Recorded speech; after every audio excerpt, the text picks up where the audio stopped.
All right, so I'll call the meeting to order. I don't have that list in front of me, so kind of winging it in terms of how we proceed. So I guess the first thing I'll do is take roll call, and then I'll ask if there's anybody from the public that wants to speak. So Jim McNamara, present remotely. I'll just go down the list. George Moranian, Andy Hawthorne, George Mergen is here. Andy Hawthorne present.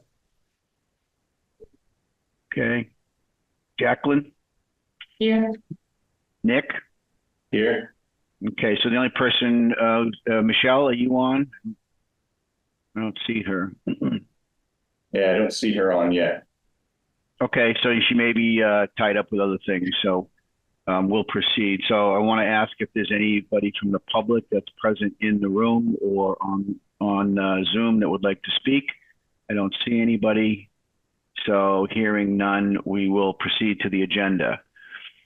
The first, we'll skip the first one. I have done the minutes, but I'm just unable to send anything. My email's not working down here, and I don't really haven't figured out why.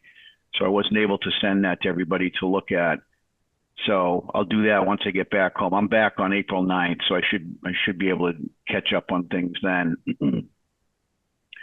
So item number 2, I wanted to just ask if anybody had any further updates, things you may have heard directly or indirectly on updates on the Friends of the Fitchburg Cemeteries. I know they were going to have a kind of a informational meeting get together back a month or so ago, but because of the bad weather, they postponed it. And I haven't seen anything on email in terms of a reschedule. I'm not sure if anybody's heard anything about that.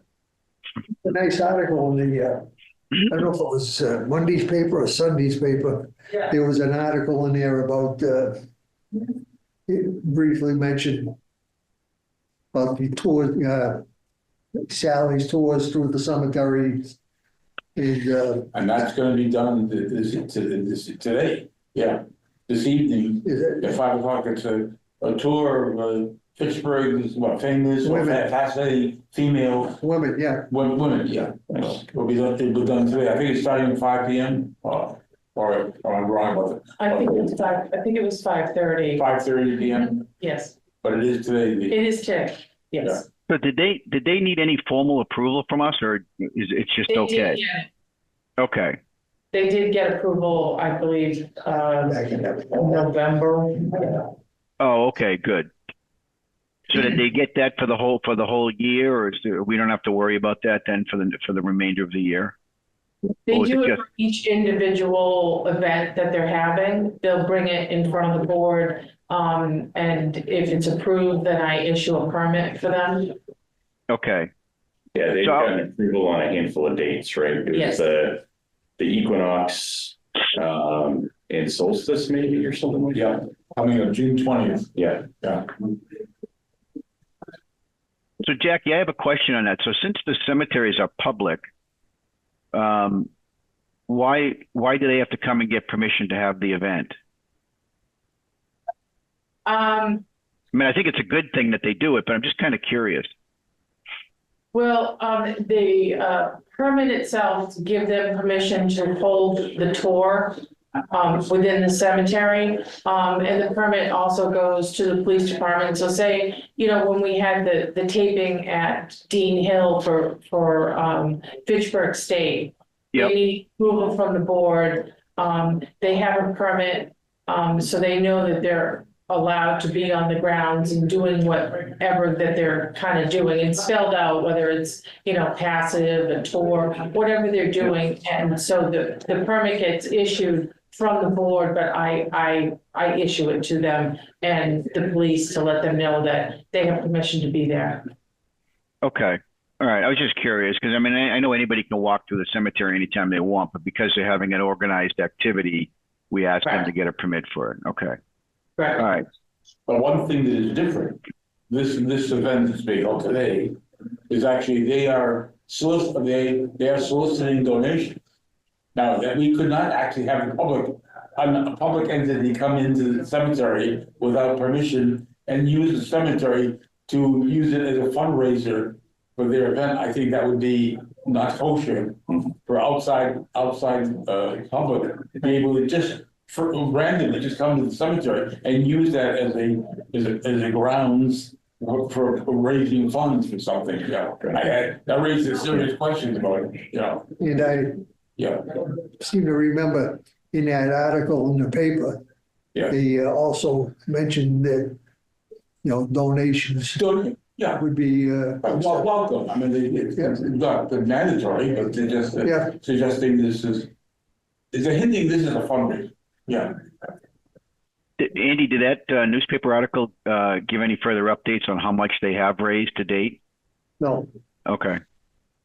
Okay. All right, so nothing further on updates on the Friends of the Cemeteries. So number 3 is the Columbaria expansion. Any updates on that? The engineering department is working on the final outlay of that. The bid went out to purchasing. It came back this week. There's a few little details that we need to sort out, but the bid essentially came in at $50,500 for the 72 units.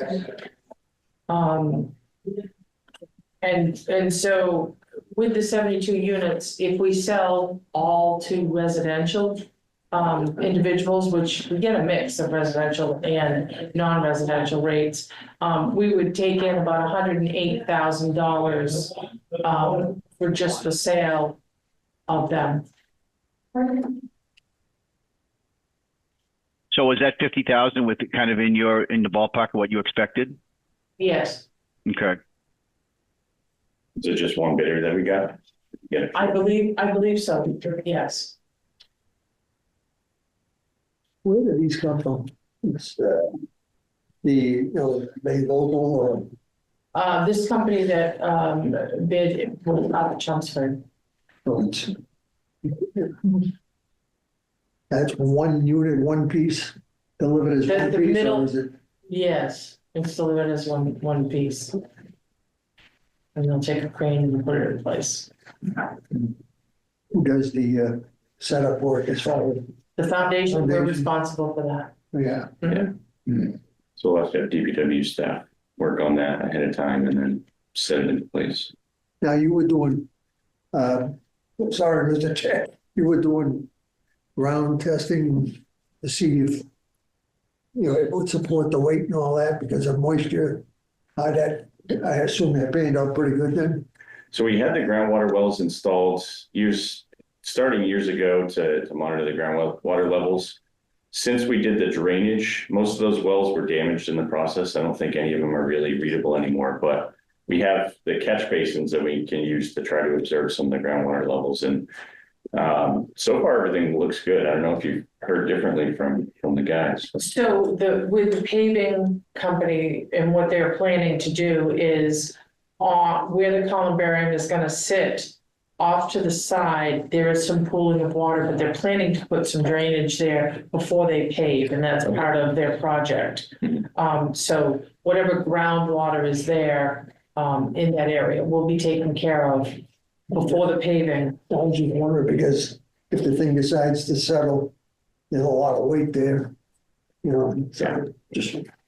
I mean, we'll have to dig it down and excavate out all the loam and everything and put some good fill in there underneath the concrete anyways.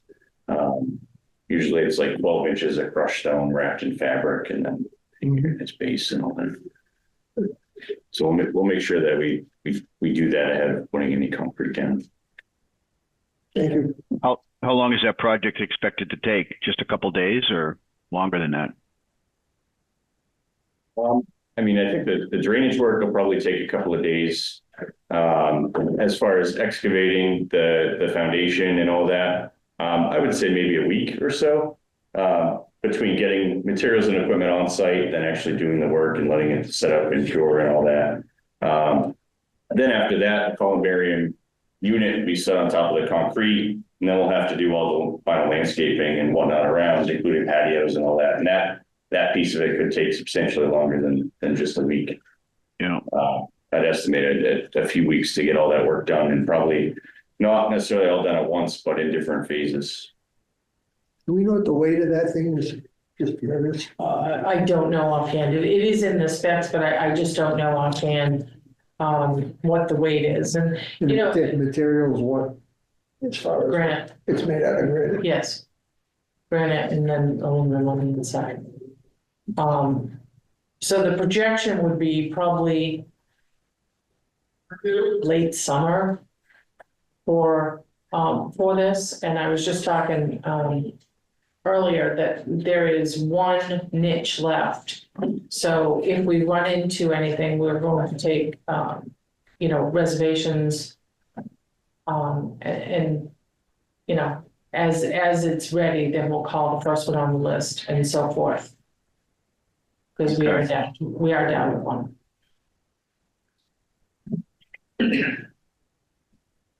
So Jacqueline, is there anything that you need from us in terms of going forward with that, or everything's already teed up and you don't need any motions from us or approvals or anything? No, but what I will do is when I get the sketch from engineering, probably by the next meeting, I'll show you, you know, what they've come up with, so you guys can see everything that's kind of going on there. Yep, good. Okay. Yeah, that would be interesting to see.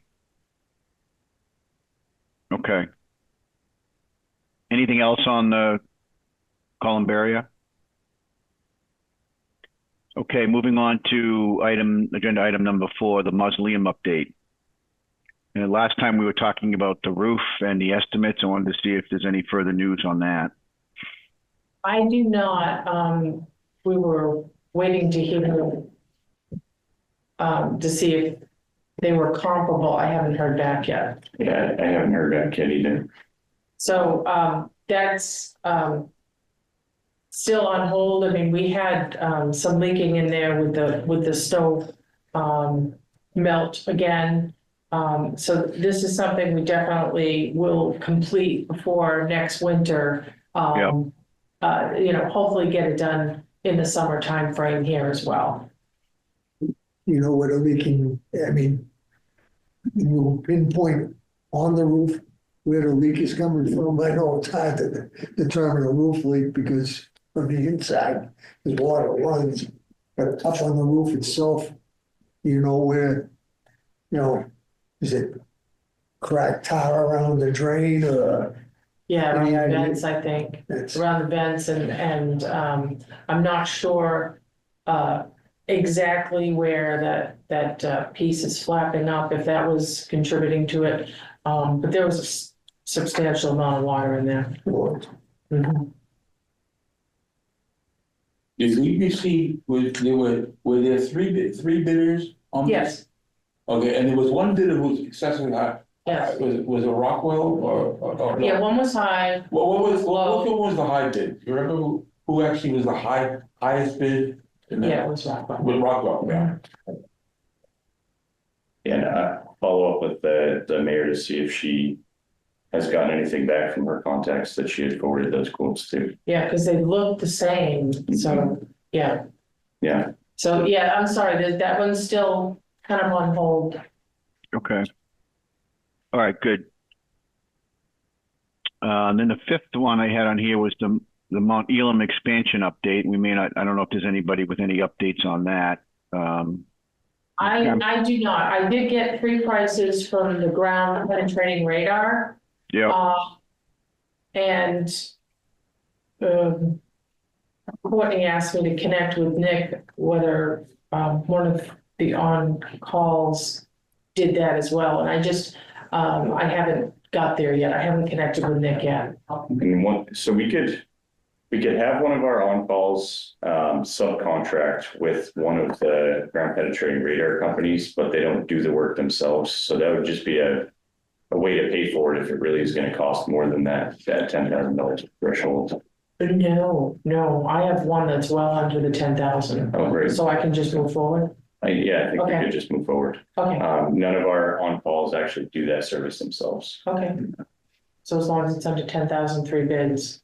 Yeah, if you have three Sorry, quotes, I it's do. under 10, I think we're good to go. Okay, Yeah. perfect. All right, I will work on that and hopefully get that done soon. Okay. And just remind me, that's to see what the subsurface structure looks like over in that area? I mean, is that, Yes. do you do the entire acreage or what's the plan? No, I gave each company the dimensions, engineering helped me out with that, the dimensions of the areas that we wanted them to look at to see if there was ledge or Yep. large rocks or what we were dealing with to see if we could actually utilize that land for graves. So Okay. they each have, it's the land right along Mount Elam, that we want to take a look at. Oh, I mean, right off the road. Yeah. So basically the low section. Yeah, the ground, the street level section. Yeah, yes, I'm sorry, Yeah, it's, you want me to pull up the map? Maybe that would be easier. if you'd like to. Yeah, we pull I up the don't have map. it on me. Grab the,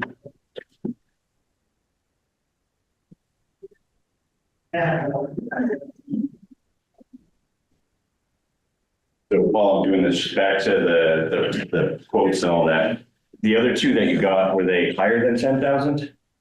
One of them was. Okay, so that might be problematic. I don't know if any of the quotes go over the threshold, that might trigger an issue. Let me double check with Mary Delaney on that before we Okay, get ourselves into trouble on the purchasing side. I mean, I can try and go out and get another one. Yeah, if we need to, we can do that, I suppose. But I can confirm with her. I just don't know that limit might actually be 25,000 because it's a service and not an actual product. Okay. I could be wrong about that though. Mhm. But that's an easy question to ask her.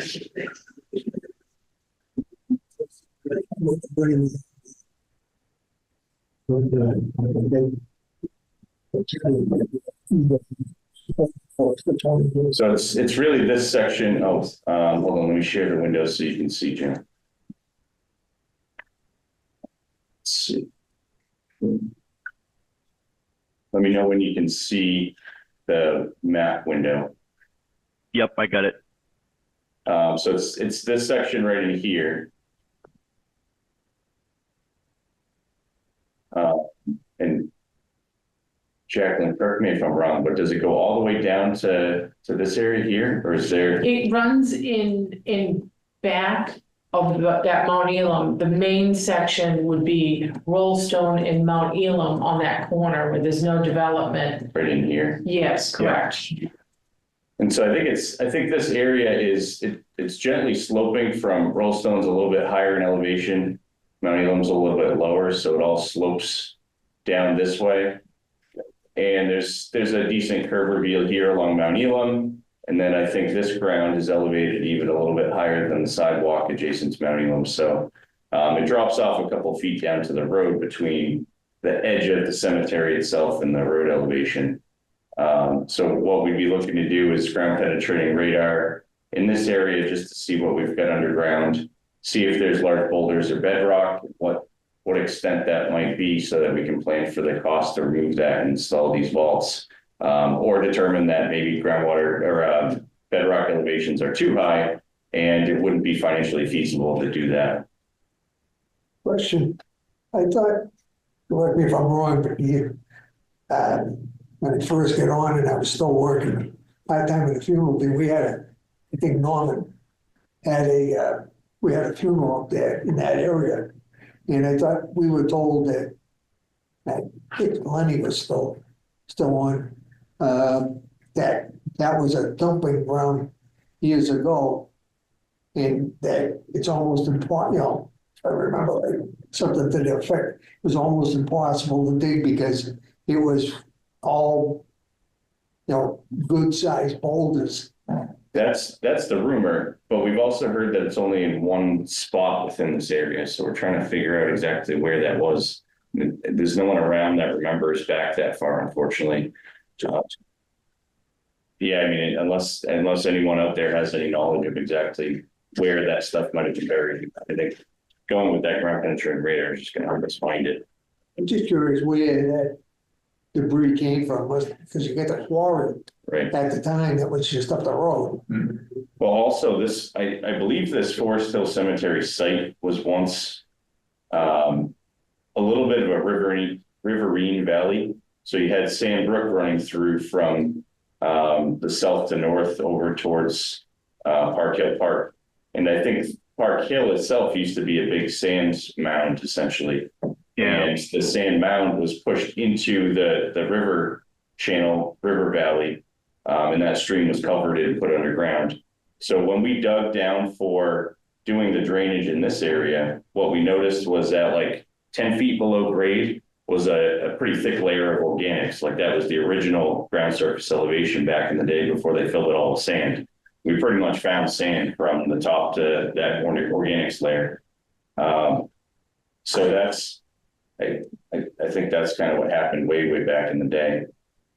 And maybe as part of that effort, they had boulders and they just moved them all over to this corner of the site. And that's where everything got dumped and buried. Or maybe it was from construction of Memorial Middle School. Maybe they dumped the boulders over here because there was nothing over there. So a couple of different sources in the area that I can think of where those boulders might have originated, but it's all speculation. We don't have any actual records of it. If that stuff can be removed, is it, obviously it would be the contractor, a bit, that inexpensive, I would think, ordeal just to move the stuff out of there? Probably. I assume it would be a big excavator, something with a rock hammer on it to break it up into smaller pieces, and then some dump trucks to haul it away. Maybe a loader to load the dump trucks and all that. So you're talking a couple of big pieces of machinery, plus the laborers to operate them. So it's nothing that we could do. It depends on the extent of it. We do have a rock hammer that's meant to do a backhoe. We have that Daewoo excavator, which is fairly large. And we've got dump trucks. So we might be able to make it happen, but it depends on exactly how big these rocks are and how deep they are. Whether it makes sense for us to do it or subcontract it out. Yeah, and that's what the ground penetrating radar will tell us, is what exactly we're dealing with and whether it's advantageous to move forward or just say that, you know, this is not okay, we can't do this. What would you replenish with if you, well, no matter who takes the debris out of there, what would we replenish with as far as? We've got some excavation spoils from elsewhere in the city stockpiled that we could probably use. Or we could fill with just the excavation spoils that we have stockpiled to a certain depth, and then nice clean gravel backfill to a certain depth, and then loam for the top. That way it would make it easier to excavate in the future for graves. Is this the spot we're talking about putting one of the double depth. So if it comes back that, it will work if we take out these big rocks and it's not going to cost us a lot of money, then once you take all that big debris out, then, you have to put the rocks for drainage and the soft sand, and then you're going to build up for that the double depth will work. And if the soil isn't conducive for double depth, then we have to go single. But either way, if we're allowed to, it'll give us some more longevity at Forest Hill. And that's what we're looking for. Well, the budgets. If we were going single, if we do double depth, will that double the amount we could get into that spot? Oh, absolutely, because they're going too deep. And the vaults get placed in there prior to, so that if you're putting it in, that whole area would all have vaults in it prior to somebody purchasing it, so the cost of those grades would go up. That requires special drainage? Yeah, you have to have drainage underneath it. Special, I mean, not just perforated pipe, I mean, the vault itself, does that have to have drainage in the bottom of it? No. I assume that would be fully sealed up, so water hopefully doesn't get go in, correct. And then we would have drainage on the exterior to make sure that the groundwater table doesn't saturate those vaults regularly. Right. Yeah. And Jacqueline, I think you told us the last time, but what's the estimate for the number of graves that you would have if we, in the best case scenario, everything works out? I think we were talking 200 to 300 Yeah, Yeah. potentially. Yeah. 200 to Yeah. 300 double stacked. Double if stack, you yeah. get the double in Right, there. yeah. Yeah. But And that- that's in ground addition? radar.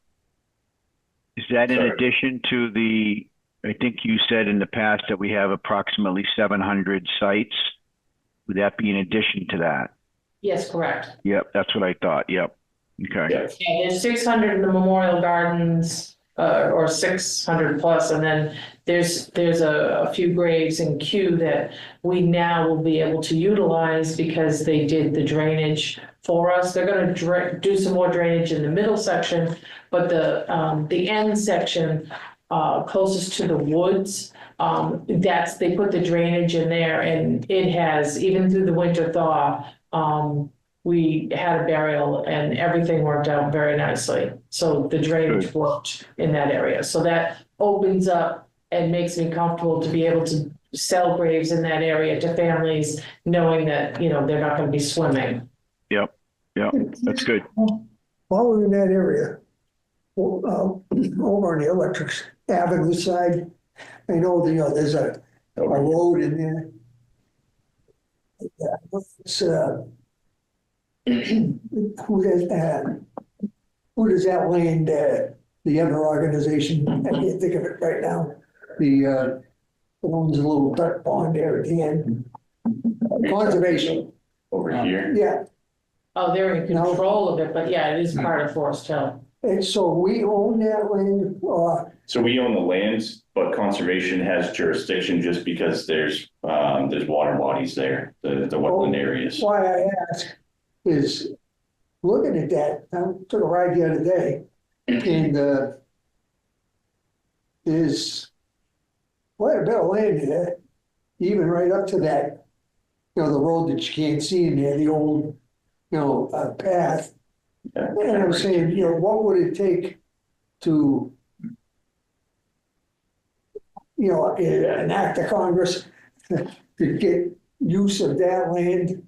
I mean, that would, I don't know, to put double duck in there, it would work. That would be, a fair amount of grave space. It's a good idea. Unfortunately, where the frog pond is and the water that goes from there, heading back towards Electric, it's a high water table. Like even where people park at the top there, and you see the grass, that is wet year round. Well, all right, I was just thinking the wood line, And you have to have setbacks. You can't get that close to the water. So I'm not sure what amount of land we could use, because in section Q, that was as close as they told me I could get, because I would have gone further, but conservation said I had to set back. Yeah, usually there's a no build offset from the boundary of the wetland. I think it's a 25-foot no disturb zone, and then a 50-foot preferred no build zone, and then a 100-foot setback. And if you're within that 100-foot setback, then you've got to do all these things for stormwater controls and wetland replication and all that if you've got impacts. just still interested in mausoleums, family mausoleums. Yeah, there's no room in it for us to. Well, I was just thinking, if we couldn't dig graves there, designate that section. Well, depending what the setbacks are, you can't. All right, no, Yeah. I just wondering, I mean, a lot of ground there not being used.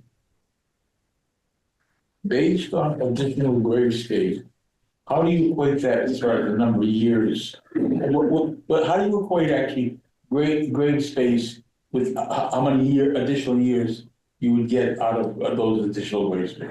Honestly, George, it's a pure guess based on what we've sold and the deaths that we have each year. I know the city actually had a record of actually how many burials there were per year, Yeah, I mean. But that can vary. It can, and the cremation rate also affects what we're doing land-wise as well. Yeah, So right. that's why we're given that 5 to 7 Yeah, that's years. right. It's So- a guess. It's a guess. It's a right. guess. Yeah, there's no way of knowing, how many years. Unfortunately, no. I mean, you have the baby boomers, who's the largest generation coming through now. So, Right, who knows what is Right. gonna happen? And then, of course, we have people who are generally in other cemeteries, but are flocking to ours because of the care that is taken. right. So that's another factor. It's an unknown. Yeah, it is. Right. It's a best guess. Right. So Andy, just back to your point a little bit. So this is near map imagery that we have, which is a lot higher resolution than Google Maps. Jim, you can see this, Yep. this updated imagery, right? Yep. So you've got the frog pond here, and then you've got a little stream that feeds it. Kind of running through Yep. the woods here, all the way over to this corner over by section Q. So the stream and the pond itself both have different offsets. So the offset from a water body like this is 200 feet. And then the offset from a wetland system is 100 feet. So I think that 200 feet is where you see this boundary, you get the road up here and not much activity around the pond. And then obviously we had to stop short on section Q over here. So all of that is stuff that Conservation Commission would have to give us approval to disturb. And that's the issue that we're running into. So this is as far as Jacqueline could go with section Q. And if we were to decide to come over here and put in double stacked vaults or whatnot, we'd have to follow Conscom's jurisdiction and see what they'd be willing to accommodate. That water tape's huge. I was Yeah. thinking Very more along, up in that area, Up in here. yeah. That's what I wouldn't, even thinking about going to the frog pond. I think the water table over here is going to be equally as challenging, although probably not as bad as down in this corner. But that's the low spot. Is that brook just a diversion of Sand Brook, or where does that come from?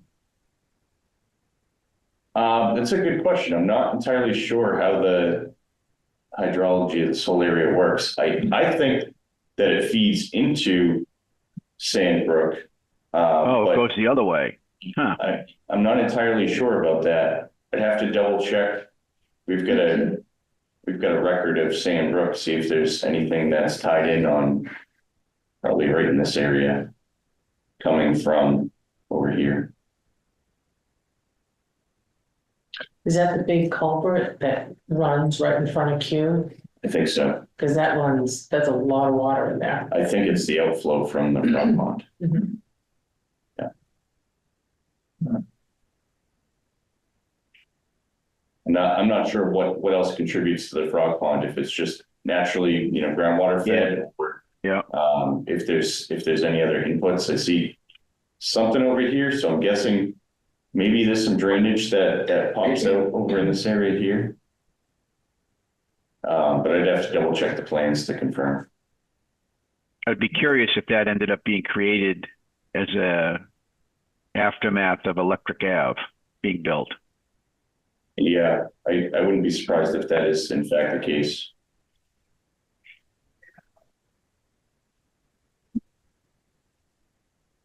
Okay. So I'll let me unshare and get back to agenda.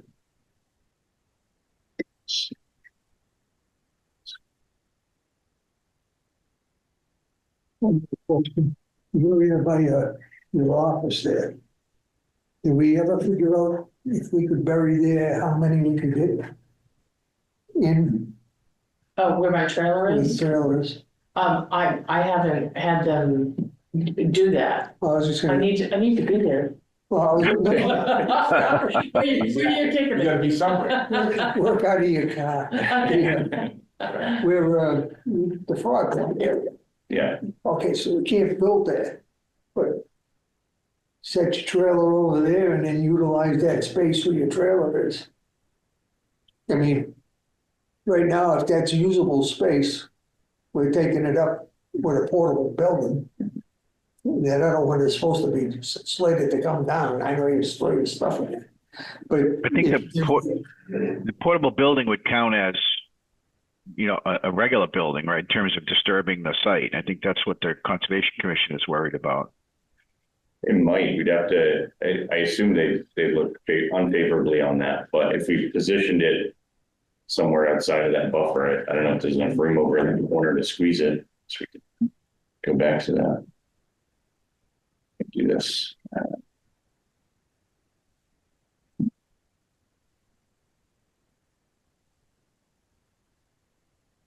You're thinking move the trailer somewhere over in this area here? You were in the wood line, towards Cumberland, to say it that way. In there someplace, just on the edge of the road, Cemetery Road. I think cutting the trees and clearing the land counts as the disturbance that the conscom. You would never have to cut that many if you were going, where the cemetery, the road for the cemetery right there, in the cemetery. Like right in here. Keep going up. Right, yeah, that road. I mean, right, I know there's graves in there, but I mean, somewhere in the wood line. Yeah. Yeah, there are graves, the free grounds where you're pointing right now. There are graves all in that area, all the way up. All the way on the side of the road. Yes. Yep. Those are all the indigent graves that date way back.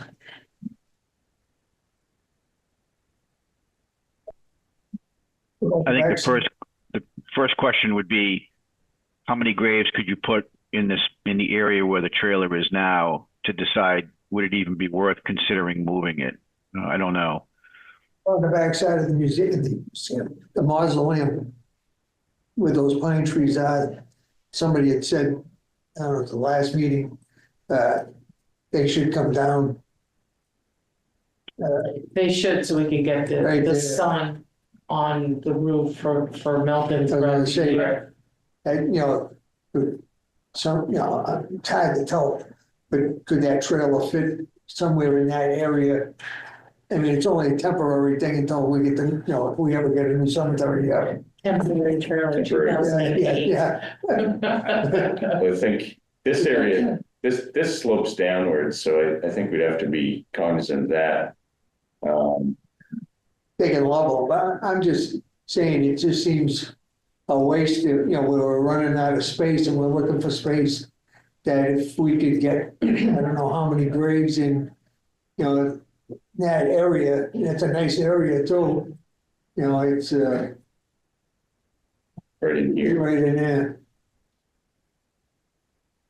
We could lay it out quickly in AutoCAD and just get a count on it, see if it would be potentially worth it. But we have to make sure wherever we're putting this trailer also has the electric hookups. Right. Is it connected to water sewer? Yeah. So we have to run water sewer and then internet too. Right. Have to have internet. So you're close enough to the road, though, the mausoleum is. Yeah. You're right off the road. But we'd have to bring, so let's say we put it here. You bring water, sewer, electric, and internet over into here. I mean, that could be overhead. Decent cost. The water, sewer obviously can't, but the utilities like electric, internet, and what have you, that can be overhead. Yeah. All I can do is stick a pole there or temporary work. Yeah, and that's what it is. But I think it is necessary to have the cemetery office, the superintendent's office, is close to the main entrance, for the public. Oh, there's an entrance right there. Well, so it is actually close to the main entrance, yeah. But I'm talking about putting it any remote place. You would not want to put the office where it's remotely from anywhere near the main entrance, Well, I'm just thinking utilization of, good ground. Yeah. You have to account for, there are people that visit that are in wheelchairs and whatnot. So it's, we'd have to make sure it's accessible. There is more parking over here. It's advantageous for a group of people visiting. So a couple other things that we need to consider. we probably could move it somewhere over in this area here, assuming we could run water sewer down into the road here. We need to run overhead to one of these utility poles over here. It looks like they're on the other side of the street when you get back here. So a little bit of a longer span, probably putting in another pole. Putting in a pole is $15,000. Water sewer drain connections out to a street like that are probably close to $20,000. Leveling the site, that's going to take a little bit. So you're probably talking a $50,000 effort to move that trailer. Okay, but if we can pick up a spot for how many graves, will that price offset, or, I don't know how many graves. I don't know, and that might be another area because it's running along Mount Elam, right after the office. In that next section, is known ledge. So I don't know if the vein runs like up this way as well. Another consideration. I mean, I like you thinking outside the the box here, because that's, we need some thought like that, but I'm not sure. Something to look at if you want to. So roughly 125 times 60.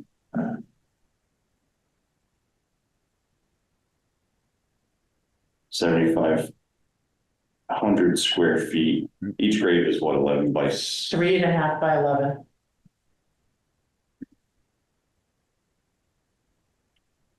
$38.5.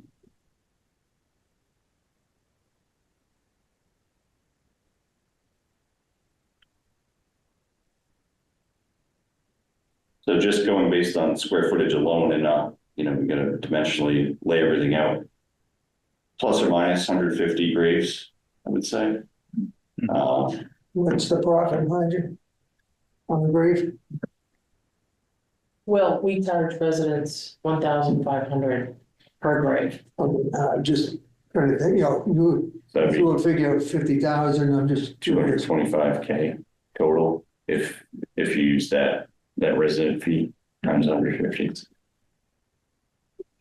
So could potentially offset the cost to move the trailer. I think if we're talking about doing that, If that buys us a year, I would be hesitant to spend another $50,000 on just that trailer setup. And I would rather spend that $50,000 towards some sort of a permanent structure, even if it's a prefabricated metal building or something like that. where you gonna put it? There. Again, it's The only logistics now that I'm like looking at that and you're saying 100 and so graves is that when you have a larger funeral coming in, they're gonna be blocking that whole entrance. Sure. There's nowhere to put all those cars. So you gotta bring them in off Rollstone. Their entrance there, just in front of the funeral home. They used to do that to us. Come in that way if we've got, in excess of 20 cars. Yeah, sometimes we have 200 cars. That's gonna jam up the whole main entrance. Unless you're on the other side of the cemetery, 200 cars, it's gonna jam you up anyway. Andy, to answer your question, I would probably put that building right here. Yeah. That's what the old shed was. Yeah. That you guys have it at the BW. Oh, that's where it came from? Yeah. Okay. Yeah.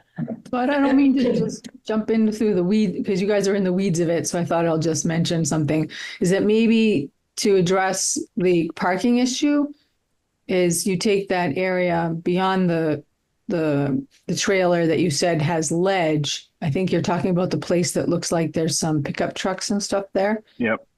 Maybe that is where the parking lot goes, Here. So Yeah.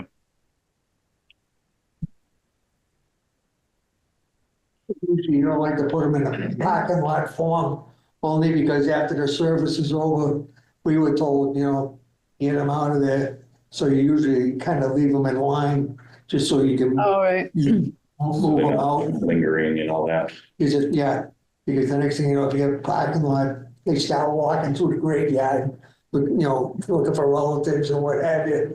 And you're stuck there, as a funeral worker, you're stuck there until, on a hot day in August with a black suit on. Till everyone leaves, you gotta stay. Yeah. Yeah. So where were you guys planning on putting the prefab metal building if the trailer gets removed? I was thinking this area right in here. Can you see my screen? I can see the screen, but I can't see your pointer or anything. Yeah, pointer you can't see. Oh, interesting. So where the trucks and the backhoe are Yeah, behind the she shed. to the right of that really dark green patch of grass that's kind of rectangular shape to the right of where the trucks are parked. Yep. And then obviously we'd have to improve that parking lot where the trucks are parked and probably pave it or something like that.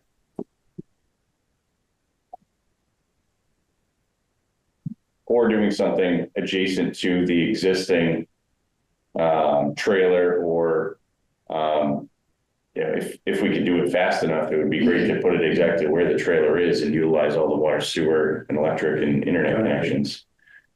That would save a little bit on cost, but that would take some logistical planning because we'd have to find a temporary home for Jacqueline for however long it takes to build that, whether it's a week or 2 weeks, and then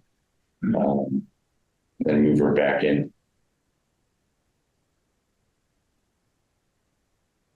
Or we demolish the existing building here and do something in its footprint. What is that? Just a storage shed? I mean, Yes. a work garage, right? Yes. Yeah, that's where all the lawnmowers are and stuff like that. Yeah, our lowering devices, our greens, cocoa mats, trimmers. And down below, we have the frost blankets. So yeah, it's a working garage. Actually needs to come down. It's been condemned, but as long as we use it as a shed. And if you put a new building there, what's it cost us a year to rent that trailer? It's $488 a month. 4,000? No, $488 a month.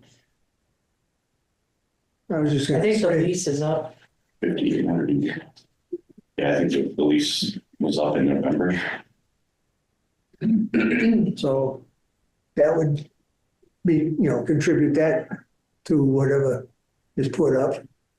We wouldn't have that anymore. Right. 58, 56. We've been doing that. We've been paying that since roughly 2008. 2008. Yeah. So that's. Yeah, we paid for that trailer.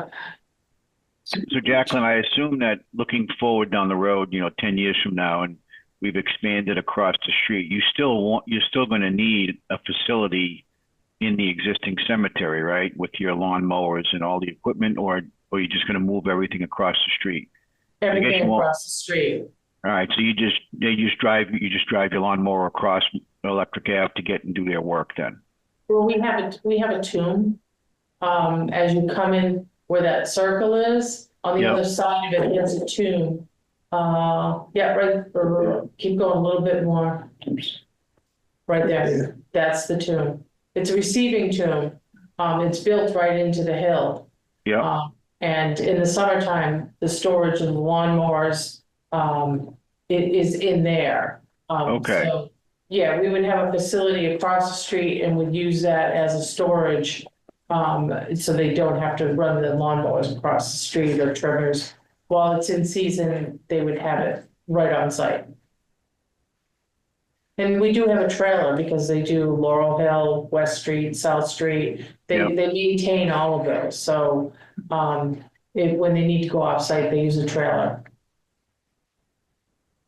So I guess one thing that I would be thinking about is, so if we're saying that we've only got 5 years left and we have to be somewhere across the street or somewhere else,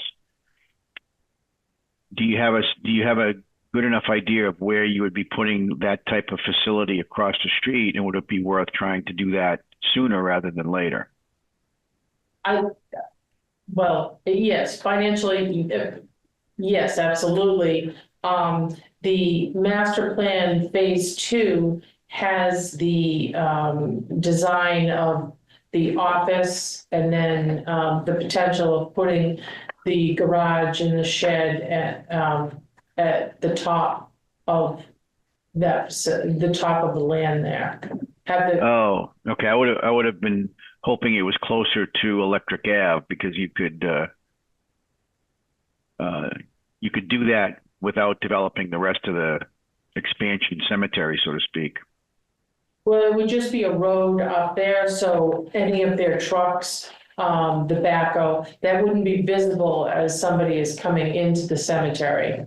Okay. So I think there was retention ponds at the bottom of that area, and then the office was right in front there. Okay. And there was also whether it went off to the left-hand side or up the road. I think there was a couple different options for the garage facility for the gentleman. But it wasn't, as you came in, you wouldn't see. You wouldn't see it, yeah. See that, correct. Yeah. Yeah, aesthetically, it would certainly be better to be up in the back. Yeah. The back, or it was off to the right-hand side as well. I think there was two different options. I don't think it's an issue that the phase two is in the back. I know on some level it makes sense, but just given all the work that may be required dealing with ledge and such, and all the trucks necessary to work in that area after you've already, made the front, it just seems backwards. To me, anyway. I'm sorry, so what you're saying is we should have it up front? Well, it sounds like that's not a good option, but even if you have it in the back, it seems as though, they should build a road, right? And then do the work back there. But then when they, that should be phase one so that you're settled, you get everything you need. And, they do phase one there, that's where the building is going to be. But then when they go to phase two, they're just going from the road, the trucks, all the work and everything. They're just going from the road, the main road, to whatever road is in the cemetery and then working on that area. Instead of making the front look good, I don't know what else to say, developing the front and then going through that constantly to get to the back. You know what I mean? Like this way you would have your building and anything you need. If it's in phase two in the back, it should be phase one. Just make the road that you use to access it. And then no trucks and construction is going through the new area constantly. Yeah, I see what you're saying. I don't know if there's an access, a separate access road. I would have to look at the plans, like, would there be another access road if it was off to the right-hand side of the office? I don't know, or in the back. I don't know if we could cross the road because of the brook. Would they put one off of Mount Eagle? No, I don't think so. I looked at that and it's a very steep slope from Mount Elam down. Yeah, so from Mount Elam down to, you can kind of see the stream channel that's carved through the woods here. But it's a steep slope from Mount Elam down to that stream, and then from that stream back up to the high point on the site, which is kind of halfway in between Mount Elam and that little cul-de-sac you see off to the right. Deerfield Road. Deerfield Road, correct, yeah. I mean, it seems like you'd need a bridge. If you looked at it, you'd say, oh yeah, we're going to need a bridge. Yeah, I think it would be expensive to bring a road in or a driveway in off of the Mount Elam side. You're better off staying on the other side of Sand Brook and coming in off Electric. Then you only have one entrance, right? Yeah, you'd only have one entrance there. I mean, you could do two entrances potentially on Electric Ave, one down where that existing gravel parking lot is over by the intersection with Rollstone, and then another closer to I don't know if that's a senior center or. Yeah, it's like. I think that's where on that side, there was a potential garage for them there, so Yeah. you're right, you could probably do a separate entrance there, so they're not coming in through the main entrance. Yeah, like a back entrance for the workers and then a front Plus, your entrance. funeral for the- processions can come in there and just go out the other one. Both, yeah. But Michelle, to your point, I agree. If our priority is a building and a driveway, then that should probably be the first part of plans to develop that site, and then things should progress from there. I think when that master plan was done, it was laid out, assuming that it would occur in different phases, and I'm not sure the priorities then are the same as the priorities now. So I'm sure that could be adjusted. One of the things, I think the next step really in the whole process would be to take that master plan, take a fresh look at it, and start coming up with the actual engineering design and figuring out what we want to do first, how much we have to spend, what it's going to cost, that type of stuff. And maybe the answer is we put in a road and driveway first, build the building, and then go from there. And if we did that, it would free up that area over here where the trailer is, potentially put a few graves in, and maybe that helps us get through. Right, gives you more time, yeah. I mean, that was only my question, like if we are going to spend the money to fix the building, 2 buildings, does it make sense to fix them in the current cemetery, or does it make more sense to build them on the other side where we have to go eventually? I think it would probably make more sense to go to the other side and spend the money over there. Yeah. If we had the money. Yes, sir. Yeah, well, That's a big question. Yeah. But we can't do nothing there. It'd be senseless to me to do it there now until we find out if we could utilize that land. Because didn't you say you had to do some radar work over there to see? Yeah. Yeah, I guess we would probably want to do it over here too. Just Right. to see what is available. So maybe, I mean, when they come out, I'm sure it's not going to be an real heavy extra lift to go from here and just take their equipment over here and do a quick scan through this little strip of land here. yeah, that would be helpful and useful information. See what we can do in both spots. And as far as the building goes, we'll just have to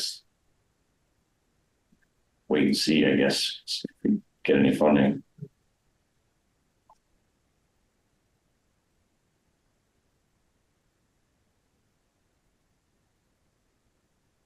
Okay, this is good. Would it behoove us on the other side, if we have to go to the other side, until we know if we can utilize the land? But if, the fact you're in a trailer now, make space for the trailer over there, you can always put temporary hookups. It doesn't have to be permanent power. Temporary hookups still, either we decide that is where we're gonna develop, or we, if we find some other place, or we find we can't develop that, and we have to find some other place, rather than put a building in there at that expense, stick the trailer in there. But now, if we have to move it, Yeah. to utilize the space, If we and have to. then wherever we're gonna go, put the permanent building up there. Yeah, I mean, I think that site can be utilized. I don't think there's any reason to think that it's not gonna end up being an option. It's just how much we want Yeah. to spend on it and how much do we want to invest in? I think Terracing it. the important thing here is to set priorities.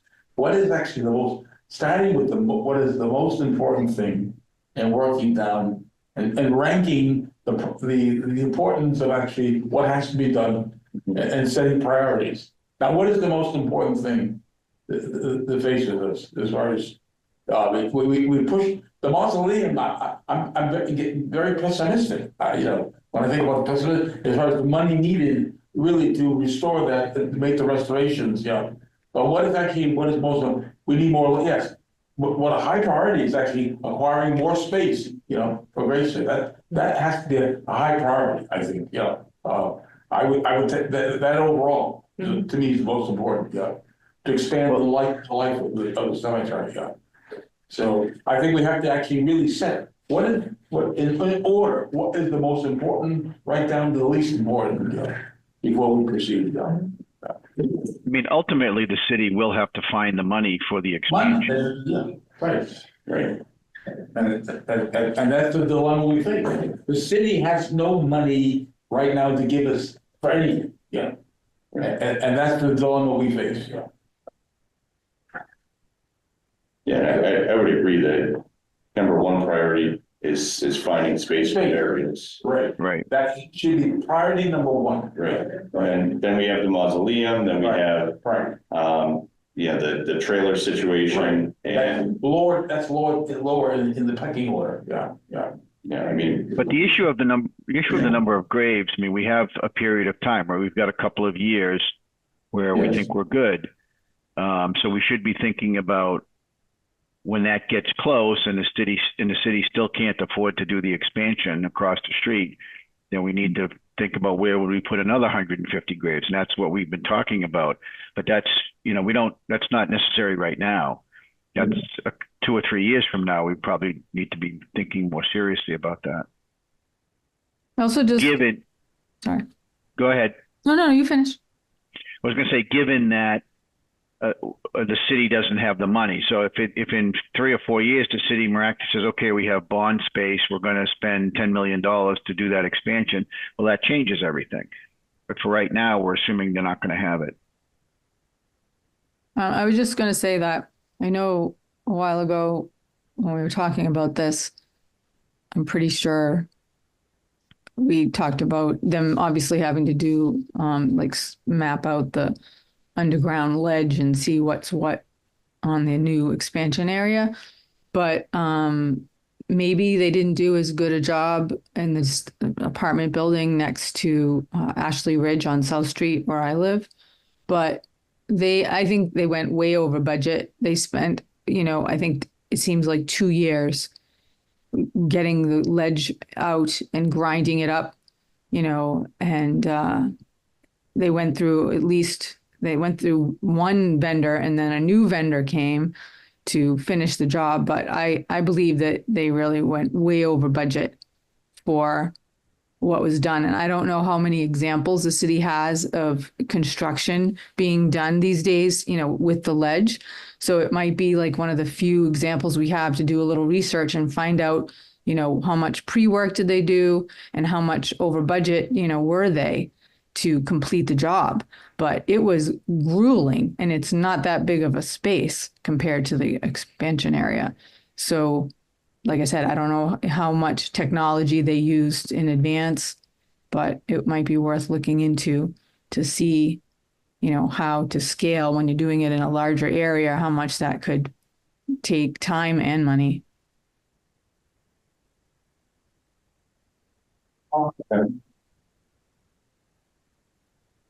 Well, my hope is that that's just an extension of the sand pit that was there, or just above it. But we won't know till we look at it. Question. Say we find, whether it be across the street or wherever, we find a spot for a new cemetery or an expansion. From start to the first funeral, we're looking at the time.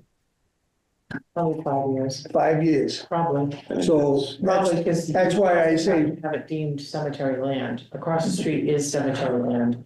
But if you're going somewhere else, then, pardon me, you have to go through the process, and then you have, just every step of the process takes time. See, this is my thought process, is if we start looking now, because even if we decided we get the green light, we get the money somehow, 5 years. So what we're looking at, the current land, those, little spots in Forest Hill to the left, it could be eaten up, didn't that expansion over on, by Cumberland's there, section Q. Yeah. Didn't that fill up a lot quicker than what you thought? Or was it the new Memorial Gardens? I know we had a section that No, it's section Q. Yeah. I don't have the exact total of how many graves are left, but I stopped selling because of the water table. So, that was unforeseen, but it filled up quick.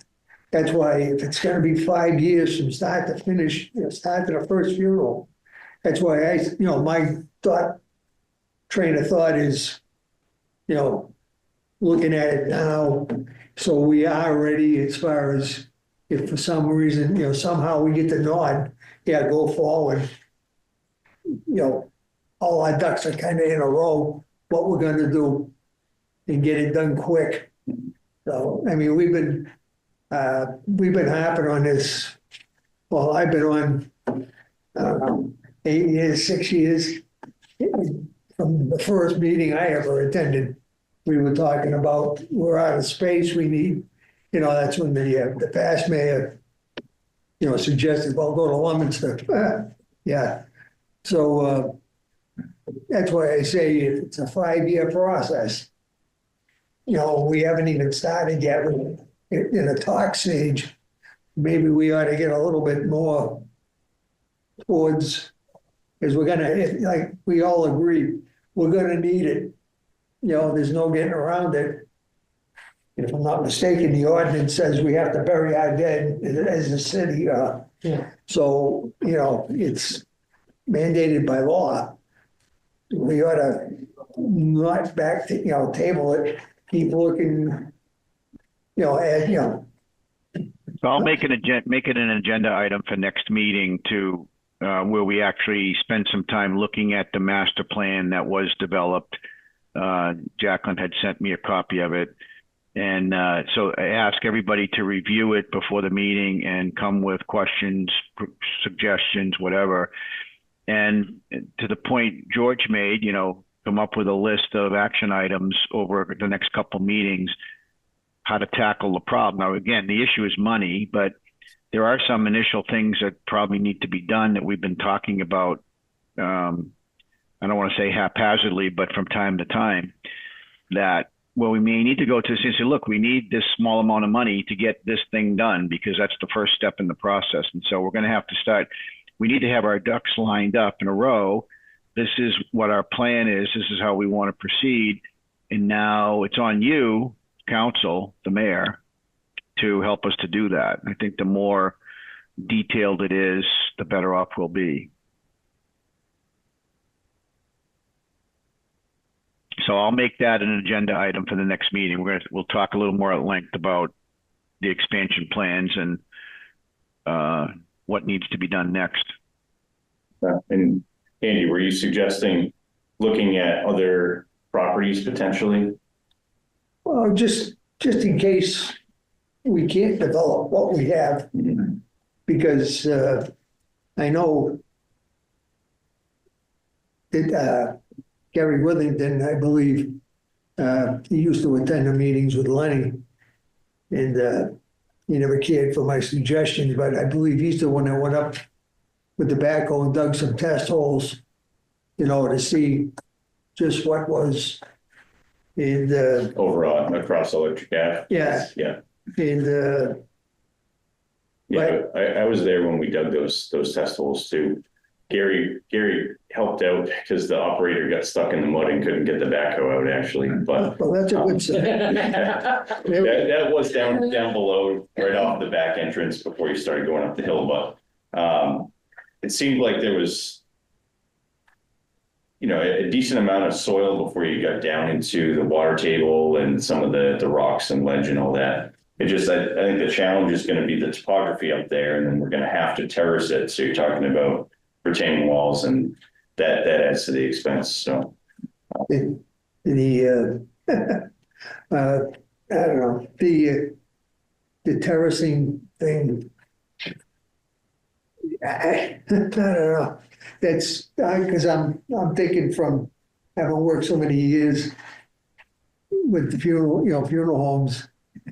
You have absolutely no idea how miserable that is trying to get a cat, especially today, they're using all wood for some reason, and they weigh a ton. yeah, But a loaded one up, and then put it on the vise, Especially in the winter, that's even worse because now you're gonna do special prep as far as where they're gonna walk, without getting killed. I just, from that point of view, I see that as, no pun intended, but a lot of grief for the funeral workers. And, I mean, they're your main customers. Just, so, I say we keep looking, and we don't have to, for a spot that would be more conducive. It's flat land, at least not trying to climb mountains, having a terrace is gonna add how many millions to the cost of this thing. So, yeah. I agree with you, Andy. I really do. I know it seems so like logical to put it across the street, but I mean, if a developer wanted to use that land to create condos like we have at Ashley Ridge without basements, it would be a challenge to do that. And we're looking for like enough contiguous earth to dig down. It just seems counterintuitive. I mean, And they didn't build a high school there. They looked, wasn't that where they were supposed to put a school? They thought about it. Was it? Yeah, there are plans. So, I mean, why, but mysteriously, we can't find the reports because they said they get stored somewhere in the cellar of this place, probably got thrown out, or whatever. I think Lenny was, I had mentioned that they were looking for them just to see, because they did all the, what we're proposing to do now as far as I It think was already done. was already done, but they lost the reports. All the site work and Yeah. design and all that stuff. It's interesting. So, I I mean, have a map of what they were proposing, Yeah, where the school was gonna be, but that's all. I didn't have any of the nitty gritty that we're looking for. yeah. Do you remember what year approximately that whole exercise was done? Might have been 92. I could be lying. I can look at the map. Just somewhere early to mid nineties probably. Yeah, Okay. yeah. I can look at it. it's all been done. So we're gonna do it again. Again, that's money. So if we already had it done, like say back in 92 or whenever, I mean, there's another savings right there. Right. Save a lot of time and effort if they say, forget it. Yeah, if the engineering had already been done, I mean, it's a shame that we'd have to redo that for that site if it's already been worked out. But even if we don't have the report, if we can find out who was the contractor who did those reports for us, they should still have them. That's a good point. Do you know if there's an engineering company that's listed on that plan? Stamp. You know what? I will pull it out Okay. and get you. All right, we'll do a little more homework on it, Jim. The other thing I can do is ask engineering to look at the study they've done back in, I think it was 2018 or 19, and they looked at all the available properties across the city that met a few different criteria as far as like percent land slope and acreage and all that.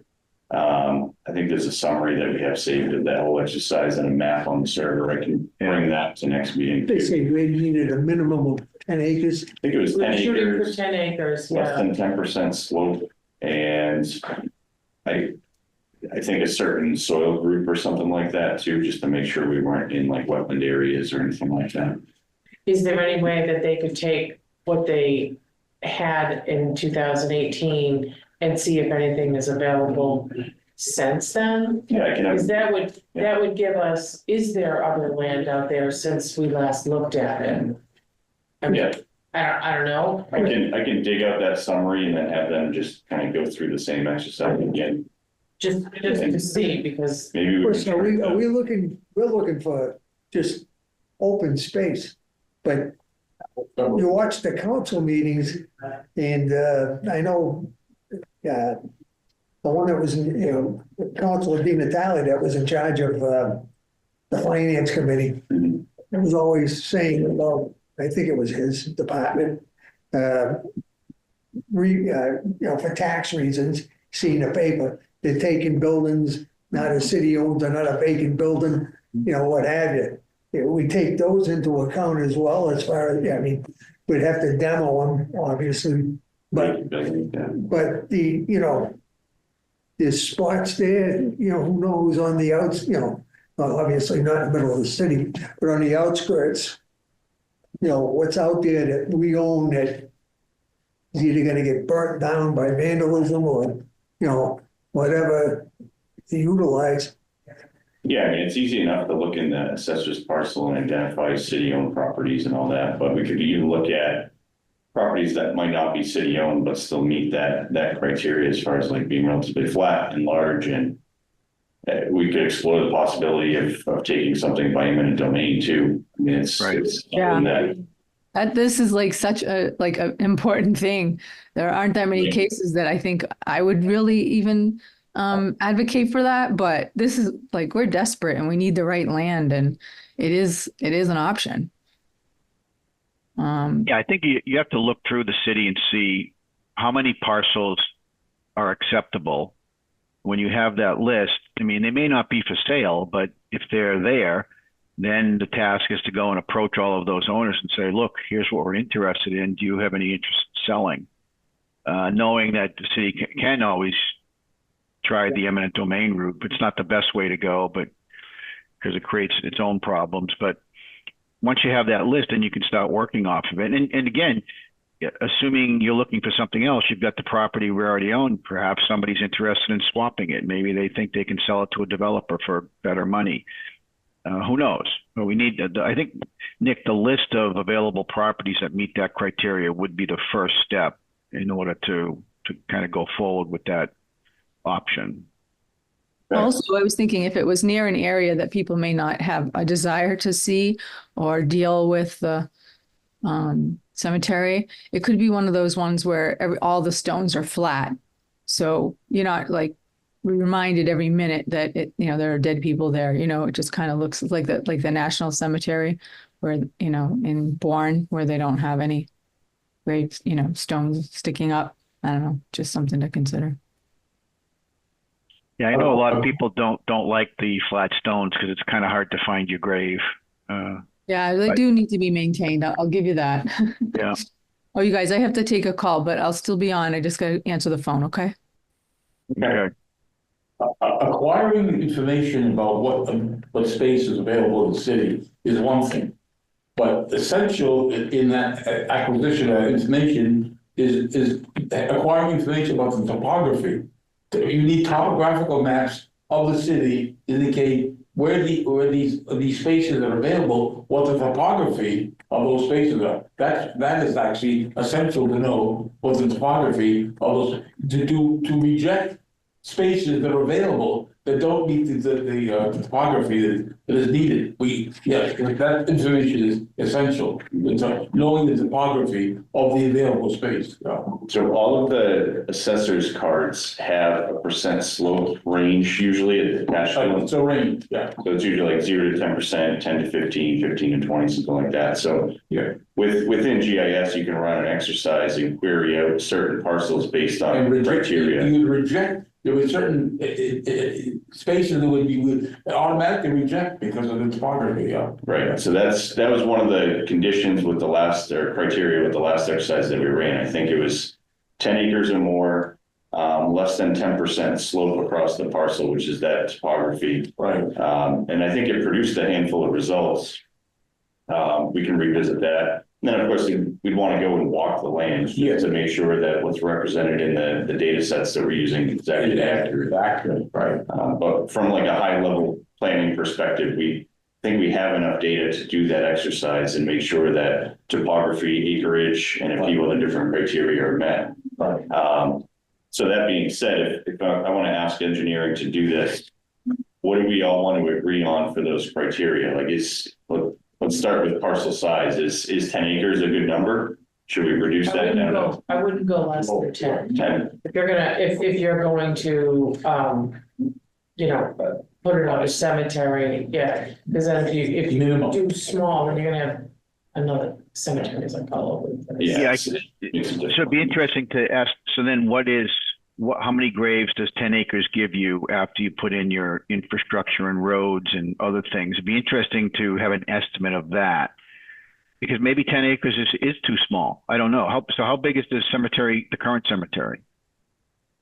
Right around 50, I think it's like 49 point something. Yeah. It's right around 50. And Yeah, what's I the think total number of graves? You see my blank face. My apologies. I do not know. I would say, so just based on the Memorial Garden section, which is about 700 graves, looking at the area, I would say 700 times 1, 2, 3, 4. 4,000 to 5,000 graves?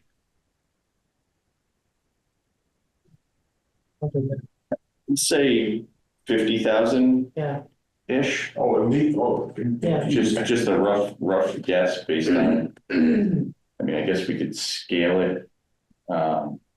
I'm not gonna go through that exercise right now, but probably about 50,000, maybe more graves. I think more. I'm willing to say more. So Jacqueline, do you have that number back at the office? Like, do you know that? I know. I mean, I could get the number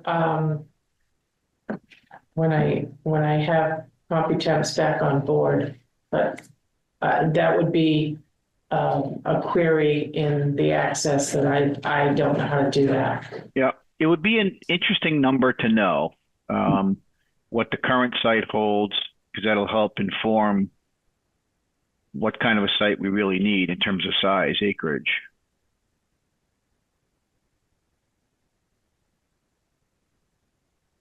You know, and then looking at what are your current burial rates? Because we'd want to be able to predict based on, I know it gets hard to do that because cremations are increasing, but you'd want to be able to, especially if you're going before the council or whatever, this is a current burial rate. This is how long we think this new plot of land will last if we can acquire it. You know, because if you go to them and it's only going to last you 10 years, you're just kicking the can down the road. Well, even if we can't get that information from Computemps before the next meeting, I can do a little bit of math based on the Memorial Garden section and the acreage and the number of graves, and then scale that to the total acreage of the cemetery and try to come up with a rough number. Ballpark. Yep. Yeah, I believe the last time we were looking at new software, the number was 50,000 something as, you know, as a ballpark figure, but I can pull that paperwork as well, but I think you'd probably come up with a pretty good number. That's probably how that number was calculated back in the day for that RFP that went in. But yeah, that right up in that RFP I think it has a number in there that we could probably use too. Right. But we'll do a little more homework on that as part of that parcel exercise. So we've got 10 acres plus. That might change based on, you know, what we're thinking as far as number of graves in existing Forest Hill Cemetery. I would say probably less than a 10% slope, just for the sake of making sure we don't have the costs associated with the same as across the street there. Are there any other criteria that you could think of that we should use to hone in our search? I mean, we can look at city parcels, we can look at non-city parcels. Are we still thinking if we acquired a parcel like that of setting it up, building the building to accommodate a crematory in the future? It should be, yeah, it should be, we should think in that direction. It may not be practical or possible, but we should be thinking that way. Well, what I'm thinking is you got to run a gas line in, you know, make sure that it's sized right for, we'll say, at least 2 retorts. Right. Well, the other thing we could consider, I mean, we still have that land across the street. We could potentially build a facility on that land. That's not the burial ground. It's just the office and everything, even though I know you want your office close, like within the main cemetery, so that might be challenging from that perspective. But if that's the only option, we buy a parcel over here and it's a expansion site, and we put a little shed there for some tools, and then we build across the street for the crematorium and admin and garages and stuff. It's another option. Yeah. The ideal option, but you're right. If we want to plan for a crematorium, that needs to be in an area that has gas service. And that's, I think, as we all know, as I pointed out a few years back, and Jim just said, and George, well, look at your numbers. It used to, I think when I started talking about this, it was like something like 45 to 55 ratio. And now it's, the scales are tipped the other way, and I don't see it going back. So the Unistil service, the Unistil service area, so that's going to exclude a lot of the areas out on the periphery of town, especially the northern part of the city, right? Country areas. But we could certainly look at that. I'm pretty sure we have Unitil's GIS data that we could use to help weed that out. The other thing we got to look at is wetlands and water bodies, because that runs into the same Conservation Commission issues that we're dealing with over at Forest Hill in the Frog Pond area. So we have that GIS data too. We can run queries, to exclude parcels that have water bodies or streams on them. You still deal with Jimmy D down there, Where's that? Unitil. He's the one that has to come before the city council, but No, I don't deal with. so I didn't know if he retired. I was gonna say, they're pretty well versed on what's out there available, because, potential builders, they're always looking, are we gonna get it there, or is it there? I usually deal with a guy named Dan Golden nowadays for the gas. He's the head of the gas department. He's head of gas operations, I think, and then there's John DiNapoli, who is he's like the government relations rep. I think he's retiring actually at the end of the month though, so I think they're searching for a replacement for him. But you're right, Dan knows the system, so if we got any questions, we can ask him. So you got acreage, percent slope, city versus non-city parcels, gas service, Wetland. water bodies. Sorry? No, wetlands, you said it. Yeah. Yeah, water bodies and wetlands. Any other criteria that anyone can think of? Accessibility, streetwise, Yeah. we don't want to put it on some little back road, because if you have people coming from out of town to attend a service, we'd like them to be able to find it. Yeah, you don't want to put a cemetery up on Fisher Road right now. Right, yeah. It's falling apart. We're gonna need to pave it in some. Do the burials in the potholes. Or Dean Hill. Or Dean Hill, Caswell. Lots of roads, unfortunately.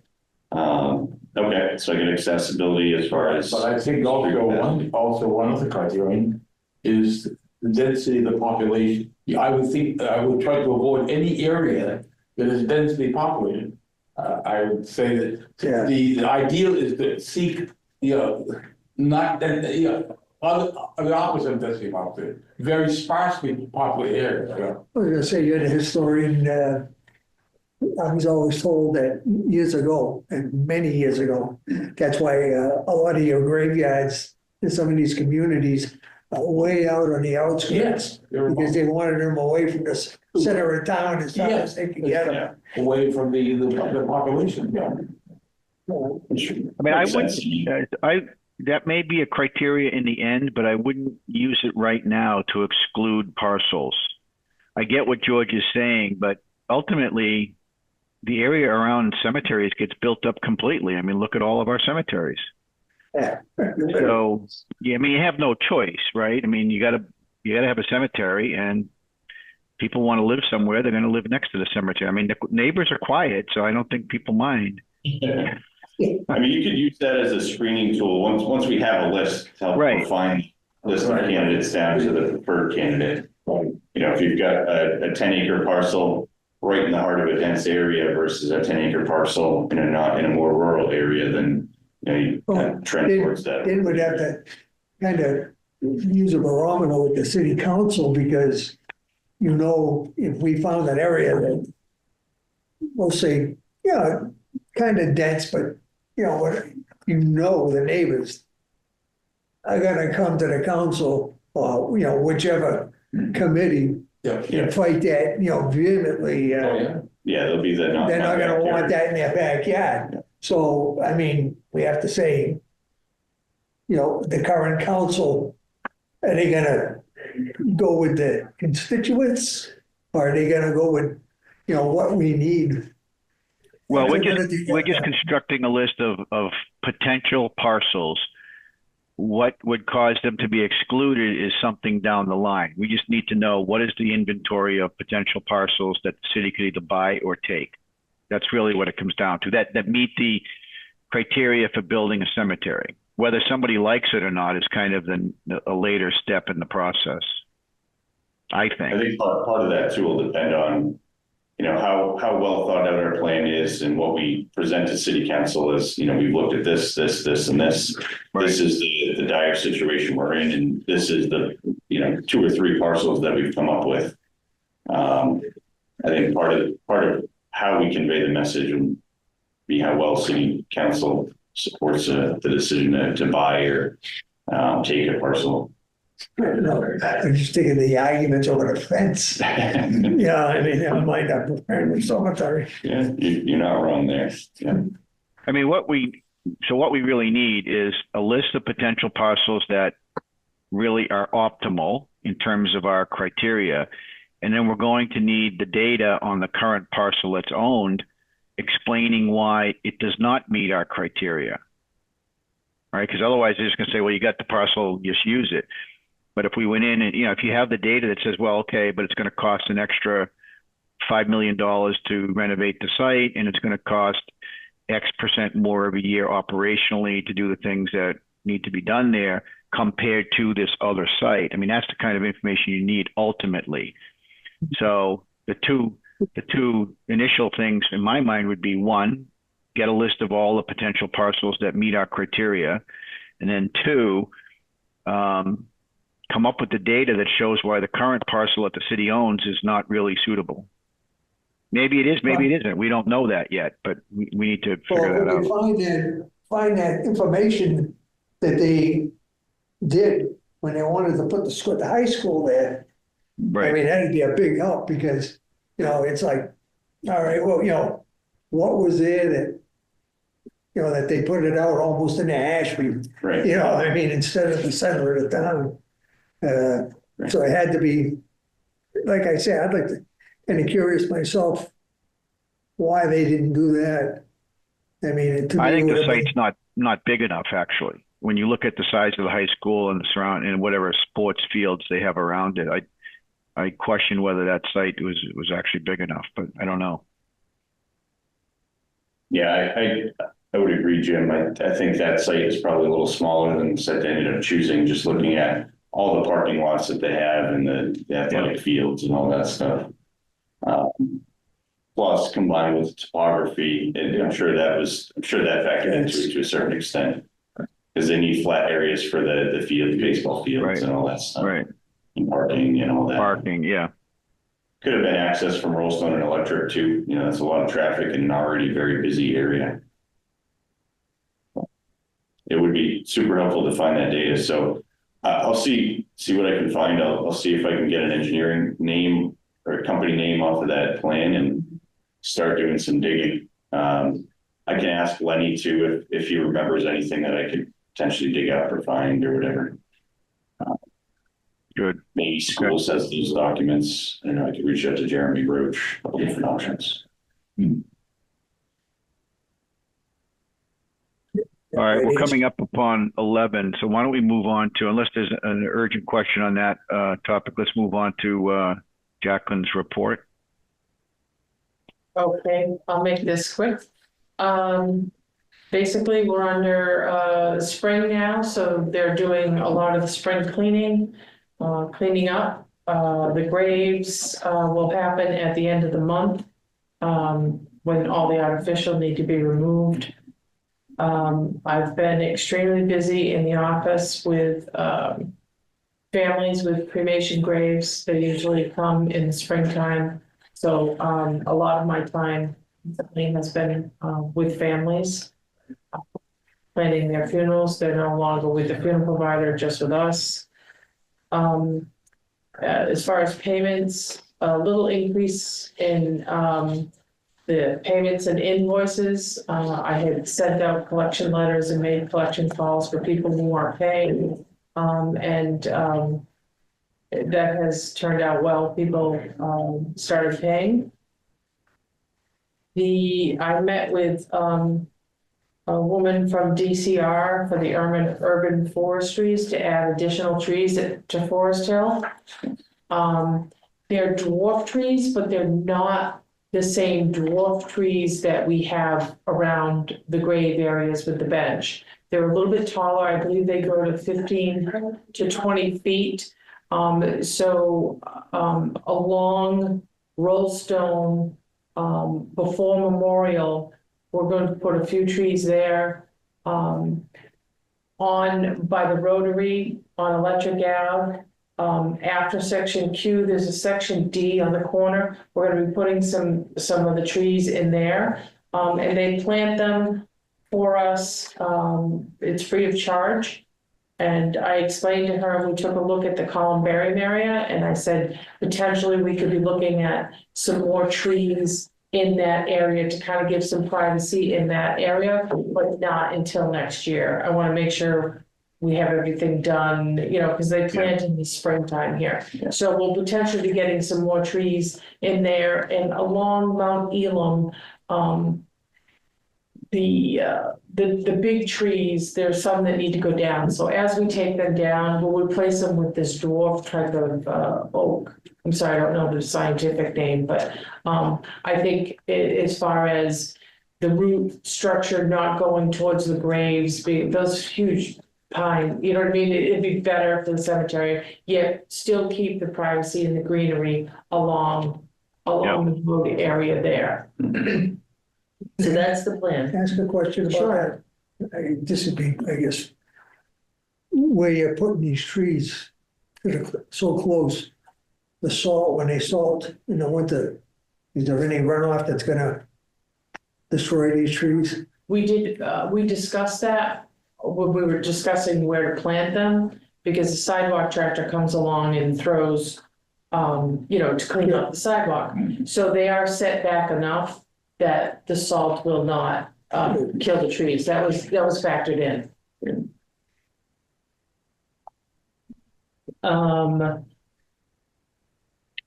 Like George said earlier, the Fitchburg Fascinating Females is this evening at 5:30 at Forest Hill.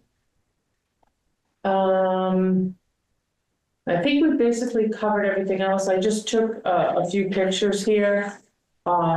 With the winds that we had the beginning of March, we took some hits with some trees. And so there are a few more on the tree management schedule that need to come down as well that are a safety issue. So I'll be contacting the tree company to get them down.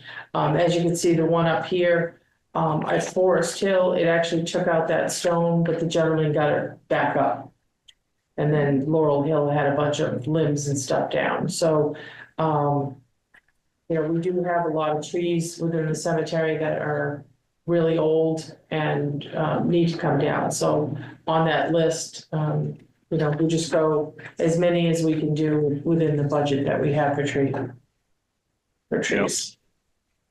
Yeah, that tree that came down looks like it should have been down a long time ago. Yeah, there's actually 2 or 3 other trees that are kind of clumped together there that that's the first on my hit list to come down. And so your tall trees near the mausoleum that you. Those 2 pines are definitely on my list, but they're not a safety issue at this point, and I need to address the safety issue ones first. Okay.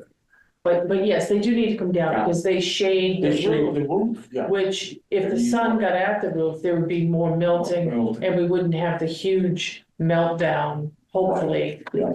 And once we get the temporary fixes done, get those trees down, it would potentially give us a little more time to be able to come up with the funding, to come up for the funding to get the mausoleum fixed right. And that's all I have. Okay, thanks. Can I have a motion for approval and acceptance of the report? Make the motion, we accept. I second the motion. All right, so I guess we've been told we have to have a roll call vote, so I'll ask for a vote, yay or nay.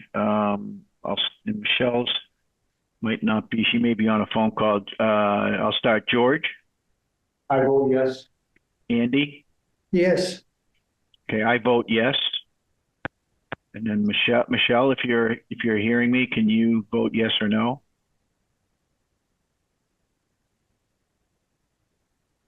Okay, we'll call that an absent. So we have 3 to 1 abstention. So the motion carries. One quick question, Jacqueline, how's the budget process going? Maybe Nick can answer that. Yeah, so we've submitted our draft budgets, but we have not received any feedback on the draft budgets yet or directions on how to proceed. My understanding is that the auditor's office is waiting for a third-party financial company that they hired to conduct an audit and make budget recommendations to complete their scope of work. I would guess that's going to happen sometime in the next couple of weeks, and then we'll probably receive more guidance on how to proceed. So we'll keep you all in the loop as far as what guidance we do receive and where that's going to take our draft budgets essentially. Okay, just wanted to get an update on that. Yep. Yeah, I would anticipate, maybe by the next meeting we'll receive some direction, but likely we won't need to meet and finalize the budget until sometime in, I'd say probably May, probably be my guess. Okay. But we'll keep you all updated as we hear more. All right, sounds good. All right, anything else anybody wants to bring up, discuss before we ask for a motion for adjournment? Okay, hearing nothing, I'll ask if I can get a motion to adjourn the meeting. Make a motion, we adjourn. I second that motion. All right, let's have a vote. I'll vote yes for adjourning the meeting. George? Yes. Andy? Yes. All right, Michelle? Okay, we'll take that as an abstention. So the motion carries, so the meeting is adjourned. Thank you all. Right. Thank you, Jim. Thank you, Jim.